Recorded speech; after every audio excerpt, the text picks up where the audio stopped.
Seguimos nosso caminho por esse mar de longo, até que terça-feira das oitavas de Páscoa, que foram 21 dias de abril, topamos alguns sinais de terra. O capitão pôs o nome de A Terra de Vera Cruz. E dali avistamos homens que andavam pela praia, uns 7 ou 8. A feição deles era serem tanto avermelhados, de bons rostos e narizes bem feitos. Seus corpos são tão formosos que não pode ser mais. Eles não lavram nem criam. Nem há aqui boi ou vaca, cabra, ovelha ou galinha, ou qualquer outro animal que esteja acostumado a viver do homem. Enquanto ali andavam, dançaram e bailaram, sempre com os nossos, ao som de um tamboril nosso, como se fossem mais amigos nossos do que nós, seus. Até agora, não podemos saber se há ouro ou prata ou outra coisa de metal ou ferro. Águas são muitas, infinitas, e desta maneira dou aqui a vossa alteza conto do que nessa vossa terra vi. Deste porto seguro, da vossa ilha de Vera Cruz, hoje, sexta-feira, 1º dia de maio de 1500, Pero Vaz de Caminha.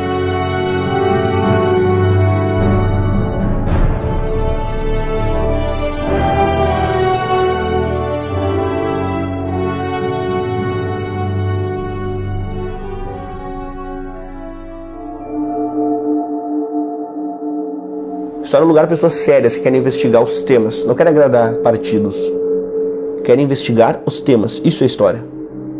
História não é exercício de simpatia. O historiador, já ensinou Leopoldo Van Ranke, ele deve ser emocionalmente frio. Ele deve olhar a fonte e tratá-la com respeito.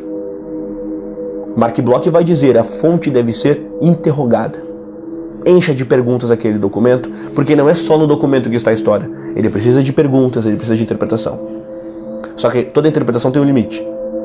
Nós não podemos fazer, como acusou Gilberto Freire, como Marx, que interpretou demais, filtrou demais, foi parcial demais, e com isso fez uma produção que Paul Johnson e o próprio Gilberto Freire citado vão dizer que em muitos momentos é muito mais literatura do que produção sociológica ou filosófica.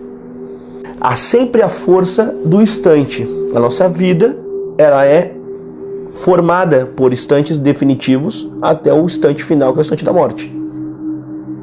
E no Brasil, os instantes políticos, os grandes instantes políticos, eles são discutidos de modo muito escasso e na maior parte das vezes para garantir interesses interpretativos e não um interesse genuíno com as fontes de investigação, de leitura do passado. Não é para construir um novo Brasil, construir uma história de um Brasil perfeito. Não, mas é para discutir a história do Brasil tal qual ela foi.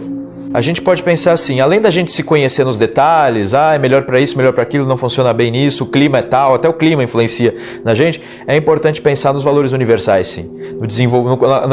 Na conversa com os homens de todos os tempos e de todos os lugares. Afinal, existem muito mais pessoas mortas do que vivas. Então, a gente aprender com a humanidade é ouvir os mortos.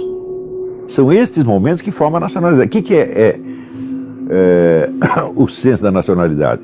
É a memória dos grandes feitos realizados em comum, onde todo o povo sente que está participando. É isso que é, vamos dizer, a identidade nacional. Agora, o nacionalismo brasileiro é assim, sempre foi um nacionalismo, primeiro, geográfico e não histórico. Hegel já dizia, a América Latina não tem história, só tem geografia. Então é um nacionalismo idiota, feito de orgulho do território, como se nós tivéssemos feito o território. As nossas matas, o ouro, os minerais, o petróleo é nosso, a Amazônia é nossa. Quer dizer, é um negócio geográfico. Em segundo lugar, é um nacionalismo ressentido, que não é um nacionalismo, é um anti-americanismo apenas.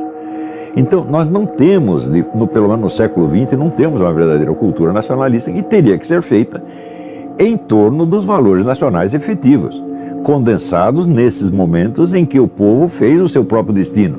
Por que o Brasil é o país do futebol? Porque a gente não para de recordar a história do futebol.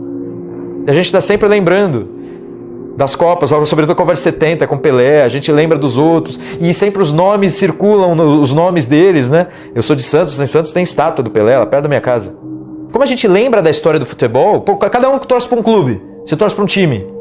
Você vai memorizar o título dele, o que ele fez no ano tal, quem foram os grandes jogadores. É assim que faz, você vai ter orgulho disso. Não é? Você vai ter que querer o quê? Manter um padrão de antigamente. Não, nós já fomos campeões disso. Te dá um orgulho, uma autoestima, você quer manter aquele padrão.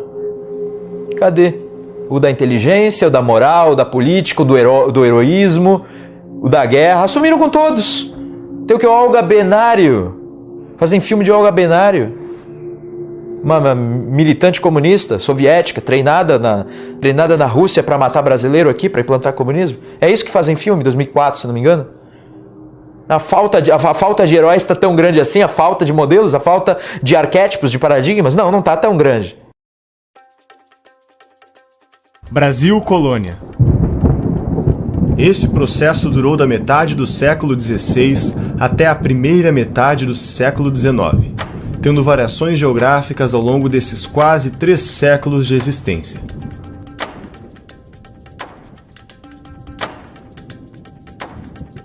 Durante esse período, nunca o Brasil teve o título ou designação oficial de colônia.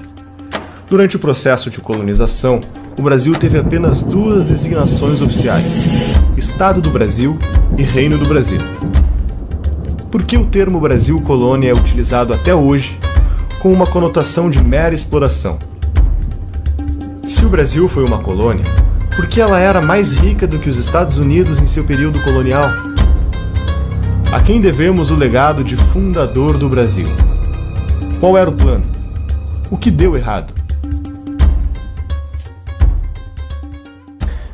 Entrando nessa ideia do Brasil colonial, abarcando o Brasil colonial, é fundamental, antes de discutirmos se o Brasil foi ou não uma colônia, analisarmos algumas coisas no seu sentido mais pluralizado. Exemplo: índios e não índio.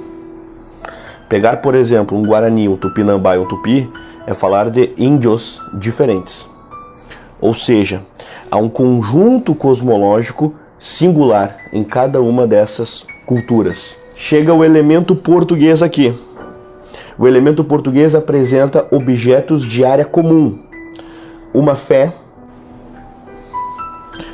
uma forma de organização de espaço urbano, apresenta conceitos que hoje nós já nascemos com eles prontos e que nós sabemos o valor que eles têm. Exemplo: vida privada, cotidiano. E eles vão apresentando esses elementos e vão dando uma cara de unidade. E essa cara de unidade, essa consolidação, é que vai possibilitar uma discussão se o Brasil foi ou não uma colônia. Já que nós vamos encontrar um processo civilizatório ocorrendo no Brasil. E não apenas uma colônia per si, em que a exploração ocorre. O pessoal às vezes fala sobre a extração do ouro e reclama do tempo em que você pagava 1/5 do ouro explorado para a coroa portuguesa.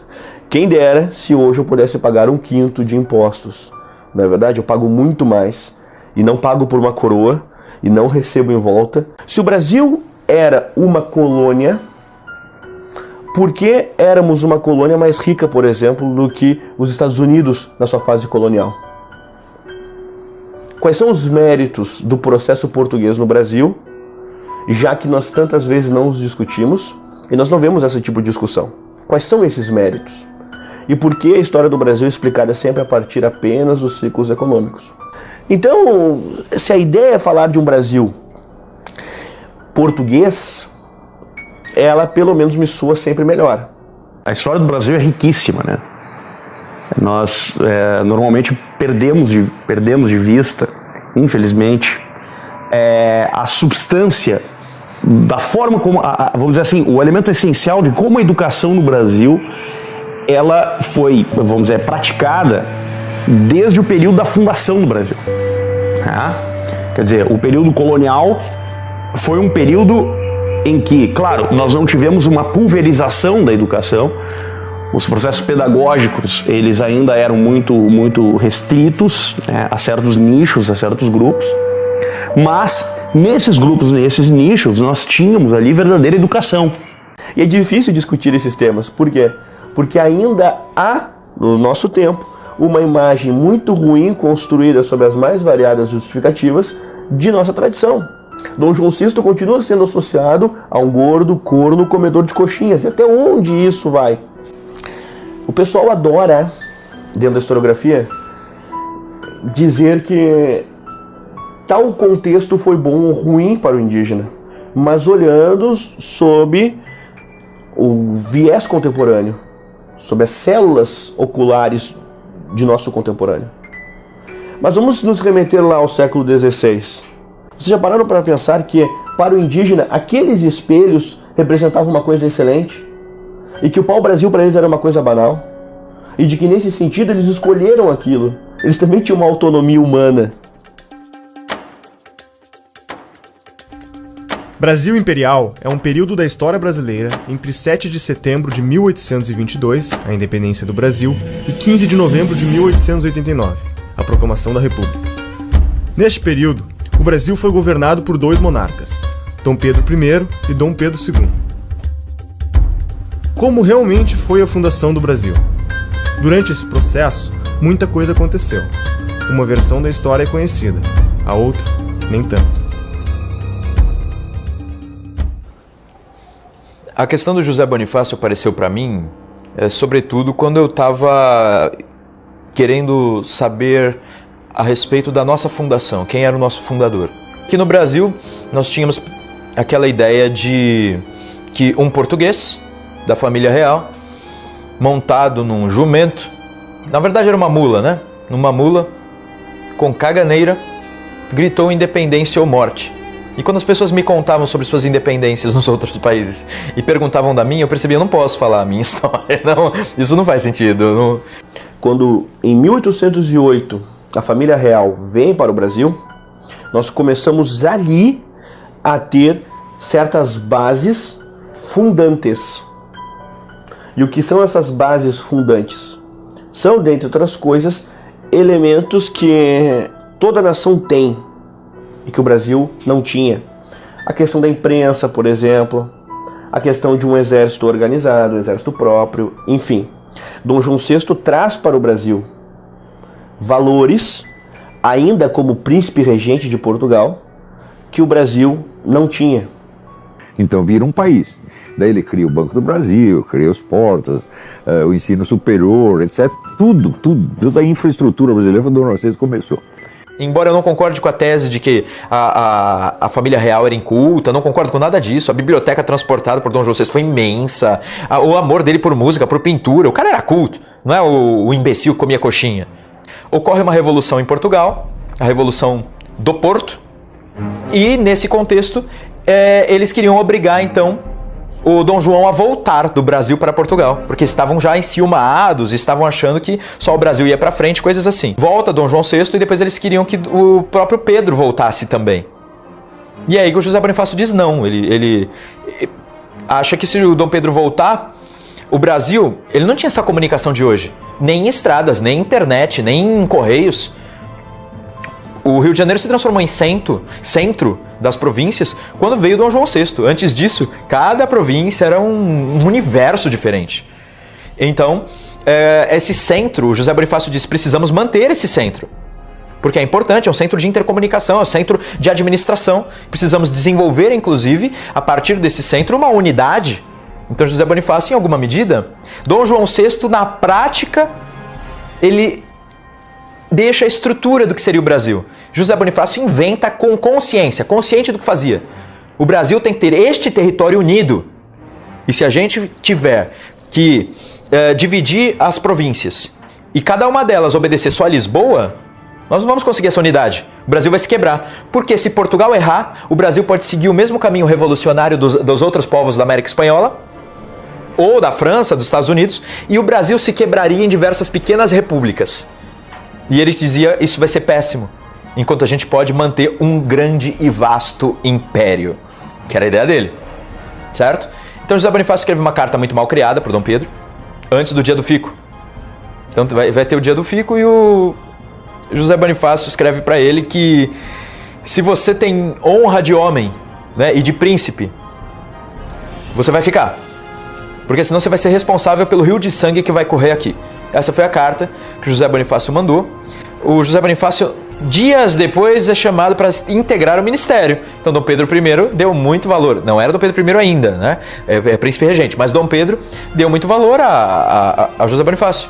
José Bonifácio integra o ministério. A partir daí ele manda Dom Pedro viajar pelas províncias. A ideia era viaje de província por província, porque o brasileiro tem esse valor ao símbolo do imperador, do rei. É que o José Bonifácio que cria o termo império, ele muda isso. O Portugal estava acostumado a falar em rei e reino. Então ele fala, para a gente fundar esse império, eu preciso da unidade. Para fixar a unidade eu preciso de um centro de força e união. O centro é o Rio de Janeiro e a pessoa que simboliza esse centro é Pedro. Pedro, viaje para as províncias e conquiste o povo. Pedro era carismático. Coloca o Dom Pedro como, digamos, o símbolo de união. Foi José Bonifácio. E como é que eu tenho certeza disso? Porque ele fundou uma sociedade paramaçônica para enfrentar a maçonaria. Ele sabia muito de sociedade secreta. Ele fundou uma sociedade secreta chamada a Nobre Ordem dos Cavaleiros da Santa Cruz. Santa Cruz, um dos nomes antigos do Brasil. Na sociedade secreta dele tinha uma das lojas, né, que ele não chamava de loja, chamava de falência, chamava-se Independência ou Morte. Muito antes do grito. Ele inventou o termo. Ele coloca Dom Pedro de Arconte-Rei, que era o cargo mais alto, que é quase o imperador. E ele, logo em seguida, que quando o Brasil, primeiro império, Dom Pedro I, qual é o primeiro-ministro? José Bonifácio. Toda a estrutura ele criou na sociedade secreta dele. Enquanto estavam discutindo se ia ser república, se ia manter o príncipe dele, já tinha montado tudo. E aí, por isso que ele é o fundador do Brasil, tá entendendo? O que é o projeto antigo que herda desde Dom Henrique, que era o príncipe das grandes navegações, dos Joões anteriores a Dom João VI, tudo o que ele faz? Não, Portugal, o grande império, o ideal de grande império, o ideal de civilização cristã, certo? O ideal de ser maior que os gregos, que é o ideal de Camões. Ele diz Portugal superou os gregos. Aquilo que cantavam os gregos fica pequeno se a gente fala das grandes navegações de Portugal. Esse é o ideal. José Bonifácio traz para o Brasil. Então vamos defender, Cavaleiros da Santa Cruz. Vamos defender essa coisa gigante. E o último discurso dele em Portugal foi que terras para o grande e vasto império, para a gente fazer uma nova civilização. Onde a gente tenha o assento com dois S, claro, a gente tenha o assento para as ciências, as letras e as artes. A gente até fica emocionado de pensar no que o Brasil se transformou, tendo uma fundação, um fundador desse e um ideal de fundação desse. O Brasil era isso tudo.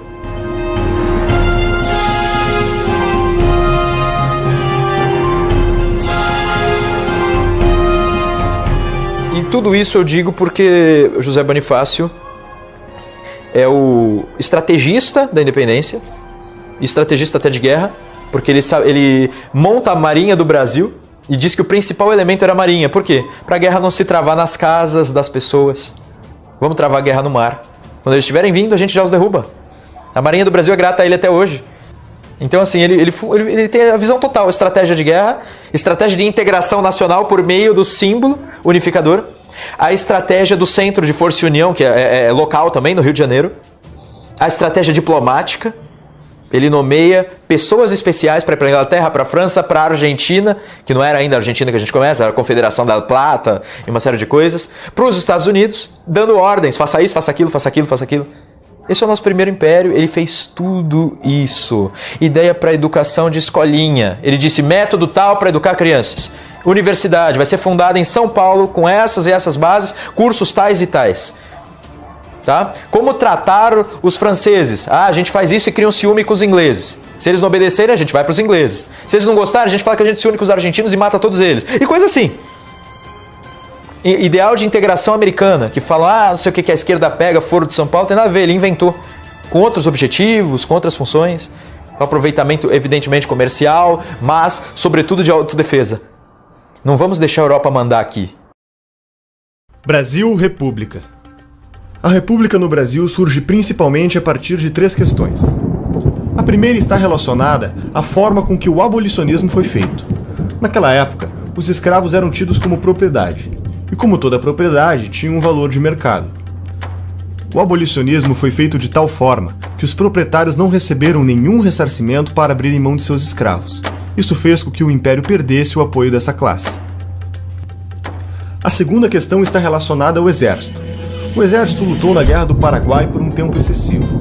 Existia um desprestígio em relação à marinha, pois o império privilegiava e premiava a marinha enquanto o exército estava morrendo na Guerra do Paraguai. Isso fez com que Dom Pedro perdesse o apoio do exército também. A terceira questão foi religiosa. Dom Pedro entra em conflito com a igreja, não segue algumas bulas papais que proíbem o casamento entre maçons e católicas, manda prender bispos que seguem ordens da igreja e não as suas, e acaba perdendo o apoio dos fiéis. Quando teve a independência, o Brasil tinha 3.000 monges. Quando chegou no dia da República, tinha 8. O governo imperial não deixava os superiores das ordens religiosas fiscalizar o que estava acontecendo dentro, não deixava fundar novas escolas religiosas. Isso, a igreja estava acabando.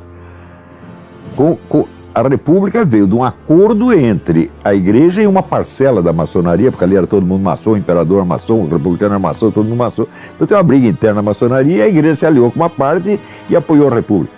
Quando a República é instaurada, que é um golpe em cima da monarquia, a monarquia já tinha construído esse argumento. A República simplesmente aprofunda e leva isso a uma estratosfera. De modo que, desde o momento em que a República, de fato, configurou-se como tal, em 1889, a República nunca permitiu, efetivamente, que o Brasil tivesse alguma identidade cultural. E mais, cunha uma ideia de que o Brasil é o país do futuro. Porque quando você deslegitima a cultura de um povo, aquela cultura pode ser fabricada, ela pode ser construída artificialmente por determinação estatal. Então, toda a trajetória da República Brasileira é a trajetória, entre outras coisas, da construção de uma identidade nacional a partir da esfera do Estado. A unidade, a concentração do poder substitui o senso de identidade nacional, meu Deus do céu. Quer dizer, se não existe uma unidade de sentimento no povo, alguém tem que criar uma unidade artificial e impor. Você esquece tudo que o Brasil foi, toda a sua herança intelectual, a sua herança espiritual, a sua história e coloca outra. Aí você vai colocando a história de um movimento internacional. Pode ser um movimento comunista, mas isso pode acontecer, porque é o que a Olga Benário é parte do movimento comunista. Agora, não é só contra o comunismo que temos que nos aprender a nos defender, é qualquer outra coisa que queira tomar o lugar da verdade, o lugar da história, das nossas características próprias, da nossa voz, do nosso modo de ser no mundo. Qual é o modo de ser do brasileiro no mundo? Você dificilmente encontra no Brasil algum político ou estadista que tenha uma visão integral do Brasil. Geralmente a visão é paroquial, ele vê um pedacinho que é a classe dele, o grupo dele. Como pessoa da esquerda, ele só vê o seu próprio umbigo, né? Ninguém procura captar o Brasil inteiro, né? Para isso, evidentemente, você não precisa ter viajado o Brasil inteiro. Um pouco de imaginação basta, um pouco de estudo basta, para você entender como é que a pessoa sente, né? Você vê, você vai no Rio Grande, o Rio Grande tem uma certa consciência histórica. Sabe por que eles têm a consciência histórica? Porque a sua história foi condensada numa grande narrativa épica que é do Érico Veríssimo, O Tempo e o Vento. Então você não é obra de história, é uma obra de ficção, mas é a epopeia do Rio Grande. Todo gaúcho leu isso e ele tem isso na memória. Então você vê, até eu, quando ia no Rio Grande, ouvia os caras cantando no Rio Grande, eu mesmo me emocionava, porque eu me sentia participando da história. Agora, tem isso em São Paulo? Tem isso no Rio? Já não tem mais. O Rio tinha, acabou.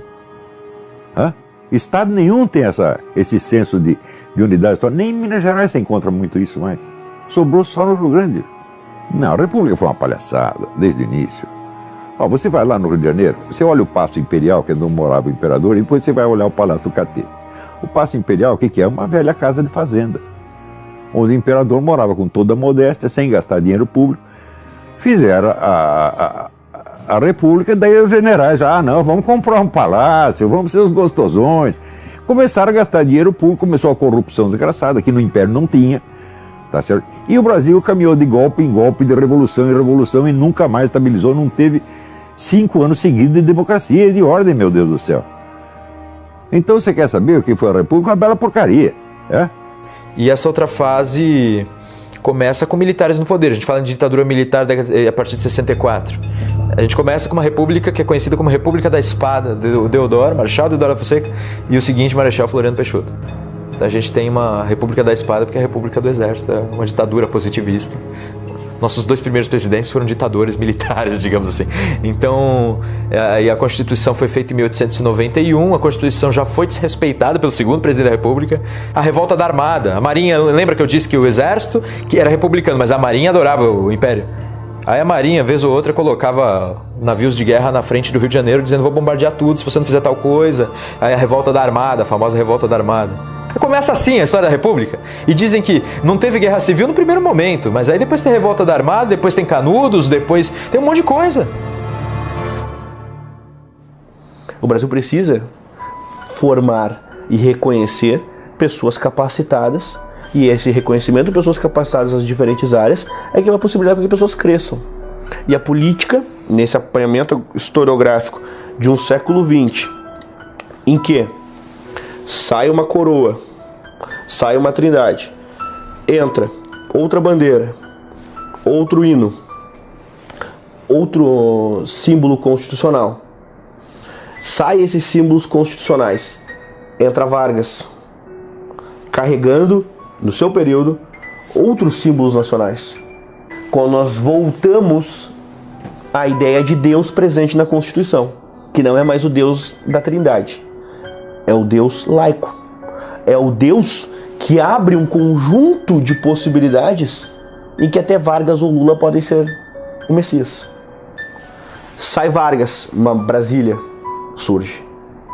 E estou fazendo tudo isso assim, de forma acelerada.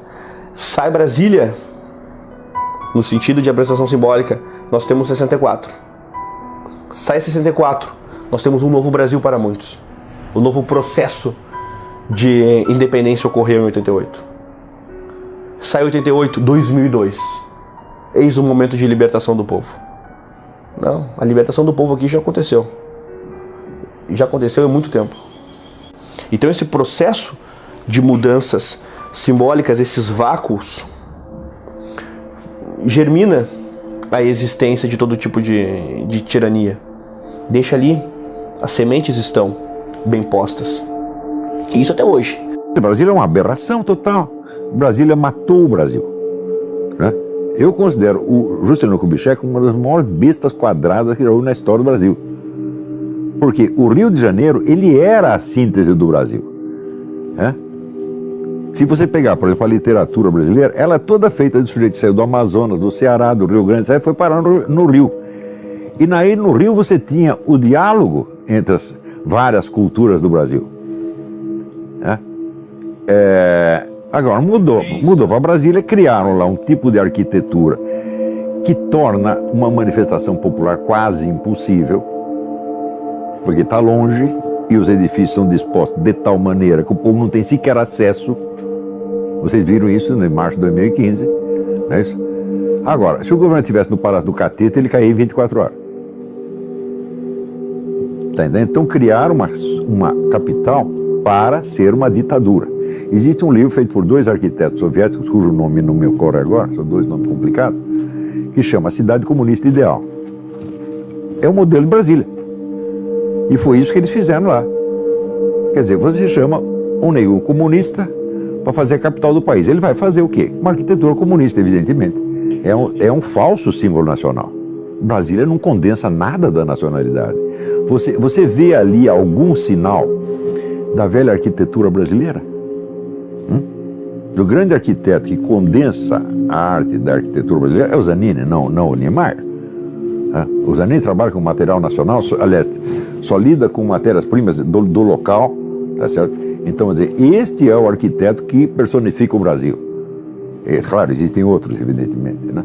Eu gosto muito do Marcos de Vasconcelos, tem vários arquitetos notáveis, mas o Niemeyer não é um deles, né? A arquitetura de Niemeyer, como a do tal do Vila Nova Artigas, arquitetura comunista, Tá certo? Agora, a arquitetura comunista é a arquitetura para um governo centralizador. Agora, quem está no governo? Não precisa ser os comunistas. Foram os militares que ocupam.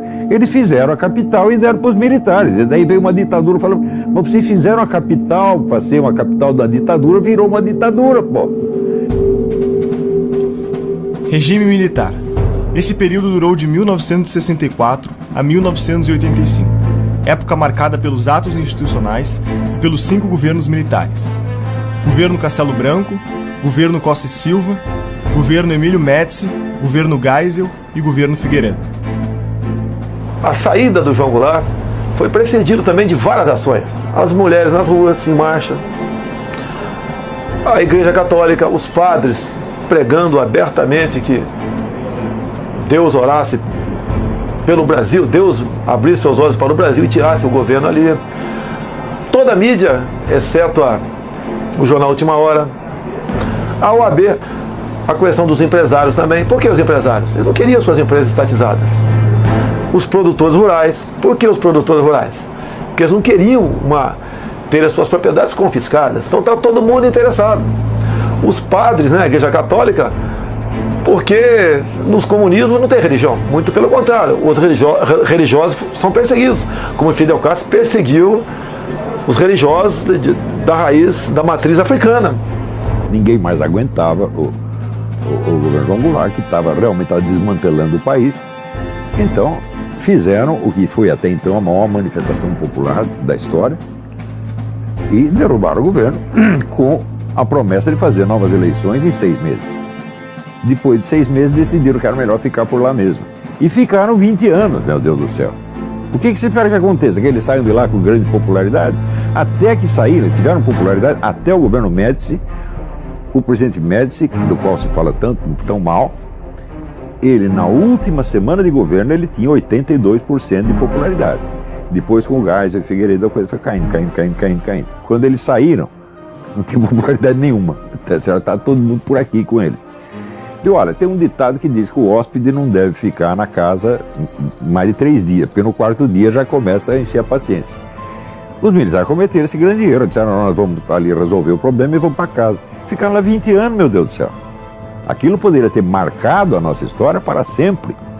Bastava que eles cumprissem o que prometeram ao povo. O Brasil tem um risco. O que é o risco Brasil? Nós temos uma Constituição extremamente interventora, extremamente forte, em que o Estado manda sempre, manda em tudo. Se elegermos um socialista ou um comunista em cima dessa Constituição, você tem facilmente um Estado totalitário, porque juridicamente ele já tem o poder para criar o Estado totalitário. Ele não tem bloqueio nenhum, ele não tem limite nenhum. Ele tem um Estado quase que ilimitado, que ele pode brincar com isso.